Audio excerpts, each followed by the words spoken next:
Rasuli akram sallallohu alayhi vasallam assalomu alaykum va rahmatullohi va barakatuh va alaykum assalom.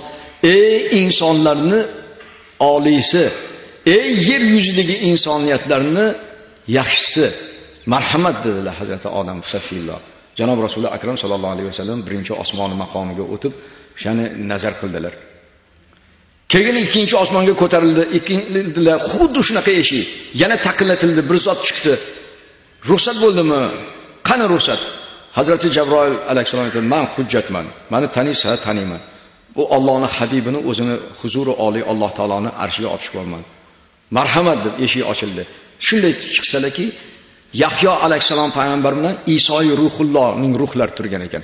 Ular bilan salom alayk qildilar. Iso alayhisalom payg'ambar Merojlar muborak deb tabrikladilar. Ular bir pas ana qilishib 3-osmonga. 3-xuddi shunaqa 7 ta eshik ekan, ya'ni keyingi eshikni taqlatib kirdilar, ruxsat bo'ldi. U osmonda Yahyo Ayyub alayhisalom payg'ambar ekanlar. Ya'ni payg'ambarlarning go'zali. Ularning ruhiyatlari ham go'zal ekan. Janob Rasuli akram sallallohu alayhi vasallam ko'rishib, ko'zlari quvonib ketdi.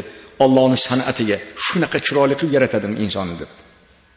Salom alaydan keyin 4-osmonga chiqdilar. Eshikni taqlatib aytgan salom alayh. Hazrati Jabroil alayhisalom aytdilarki, Idris alayhisalom payg'ambar ruhlari salom bering.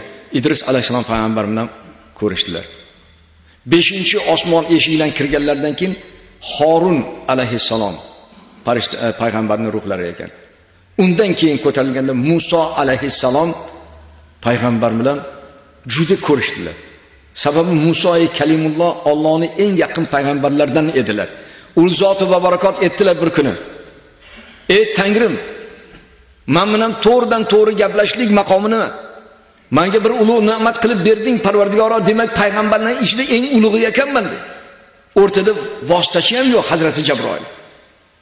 Ey Musa, dedi Alloh, sendan ham menga yaqin bir bandam bor. Kim ekan? Muhammad ismli meni habibim. Shunda rashk qildilar. Yo Rabbi deb yig'ladilar Musa alayhisalom. Shu zotga o'xshab senga yaqin bo'lishligim uchun nima qilishim kerak?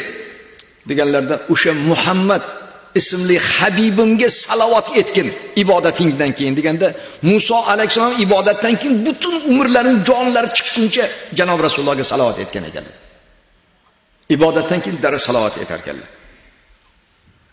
Janob Rasuli akram sallallohu alayhi vasallamni ko'rganlardan keyin 6-osmonda Musa alayhisalom shunda bag'rlarga bosib oldilar-da, nihoyatda hurmat ehtirom bilan qanday ham ulug', qanday ham Allohning sevikli bandasiz meni havosim keladi.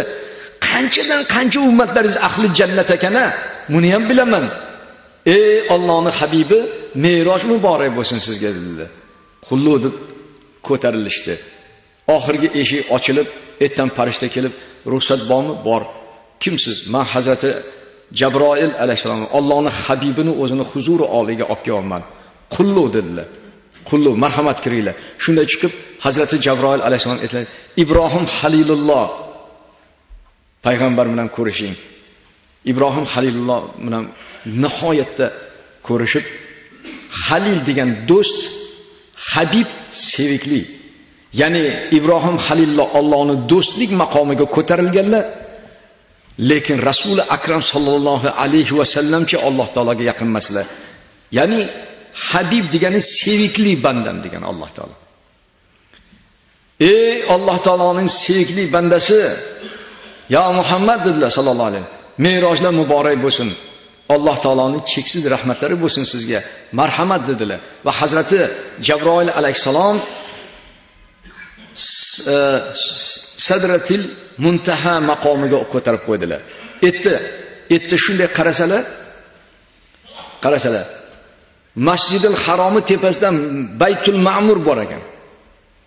Bir kunda 70,000 farishta Baytul Ma'murni xuddi biz Ka'batullohni qanday ziyorat qilsak shunday qilar ekan. Shu darajada farishtalar ko'p ekanki, umrda bitta bir marta yo ziyorat qilib qola olar ekan, yo'q. Shu darajada soni sanoqsiz farishtalar. Shularni ko'rib hayratda qoldilar va maqomi oliy joyga Hazrati Jabroil olib keldilar. U yoqqa menga ruxsat yo'q. U yoqqa marhamat qilasiz o'zingiz dedilar. Yo'lni ko'rsatdilar. Janob Rasululloh chiqib u qildilar. va juda ko'p rivoyatlar bor. Bu baland zinaga o'xshagan joyga kelib qoldilar. Chiqaman desalar, narvon yo'q, boshqa yo'q. Abdul Qodir Giloniy hazratlari deb yozilgan kitoblarda shuni yelkalarini qo'yib bergan ekanlar. Abdul Qodir Giloniy qanaqa? Janob Rasulullohdan keyin yerdagi eng azizlardan bittalari.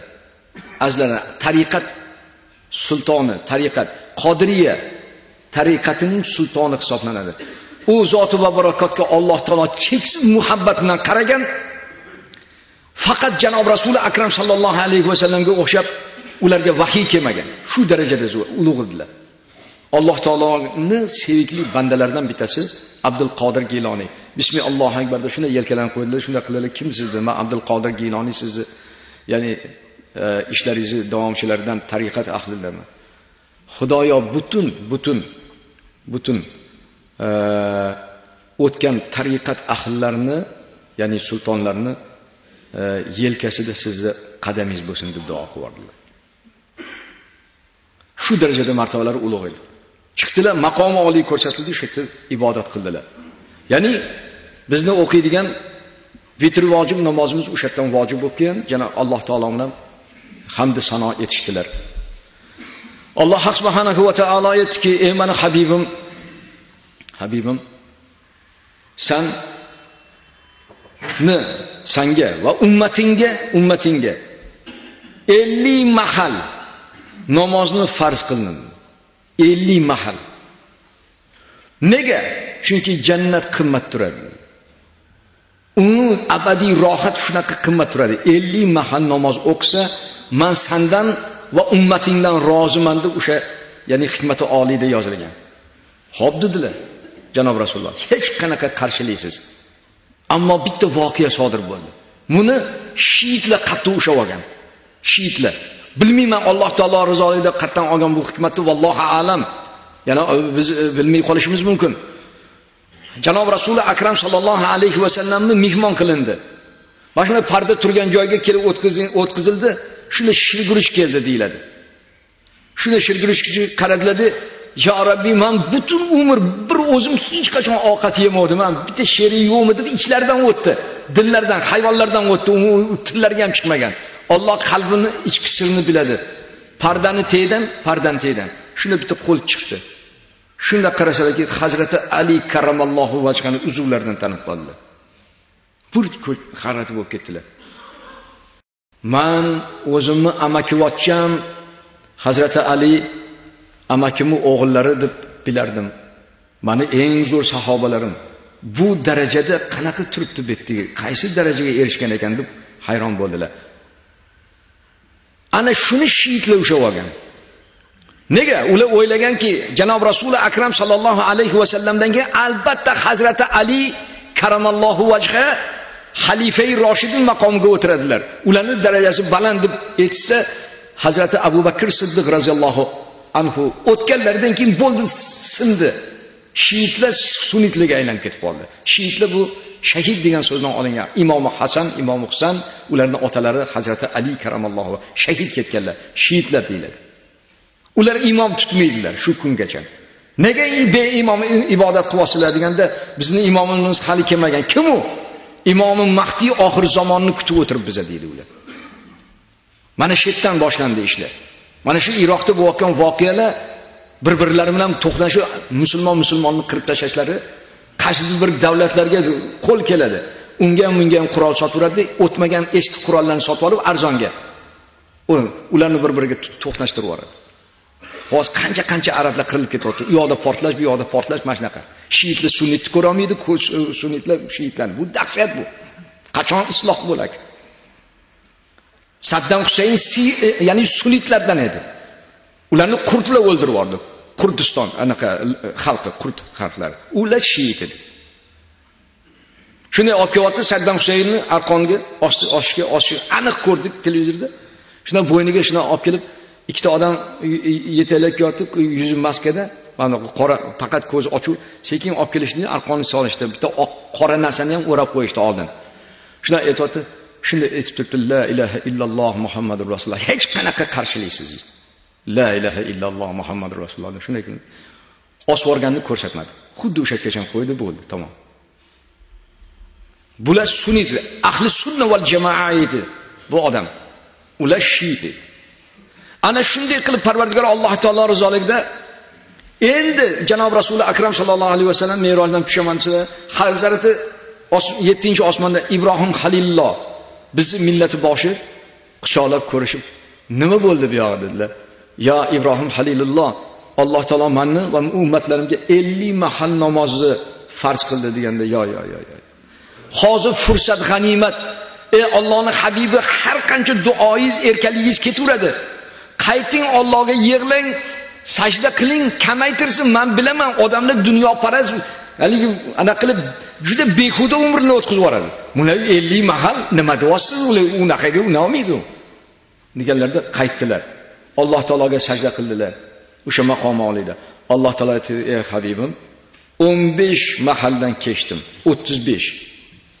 Chiqdilar. Ha, yo. 35 ham ko'plik qiladi. Qayting. 1000 hijolat bilan borib sajda qilaverdilar. Allohga yalinverdilar. Yana 15 rakat mahalni kechib bordi. 20 qoldi. Chiqqanlarda sevinib, "Voy, odam ham shunday sodda bo'ladimi? Bunaqa 20 mahal namoz o'qolmaydi. Men bilaman, o'zim payg'ambar bo'lganman. Bu odamlar hech bunaqa emas u. Hozir maqomdan tushib ketmasingizdan oldin ularga rahm shafqat qiling, yalining." Yana hijolat tortib borib sajda qilib yig'laverdilar. "Ey Tangrim, o'zing kechirgin meni. Ey Parvardigor Alloh, men beadab kechirgin" deganda, "Ey meni habibim, o'rningdan tur" dedi Alloh. Bu insoniyatlar meni mulkim-ku, buni bironta zot yarata olmaydi. Ota-ona tilni ham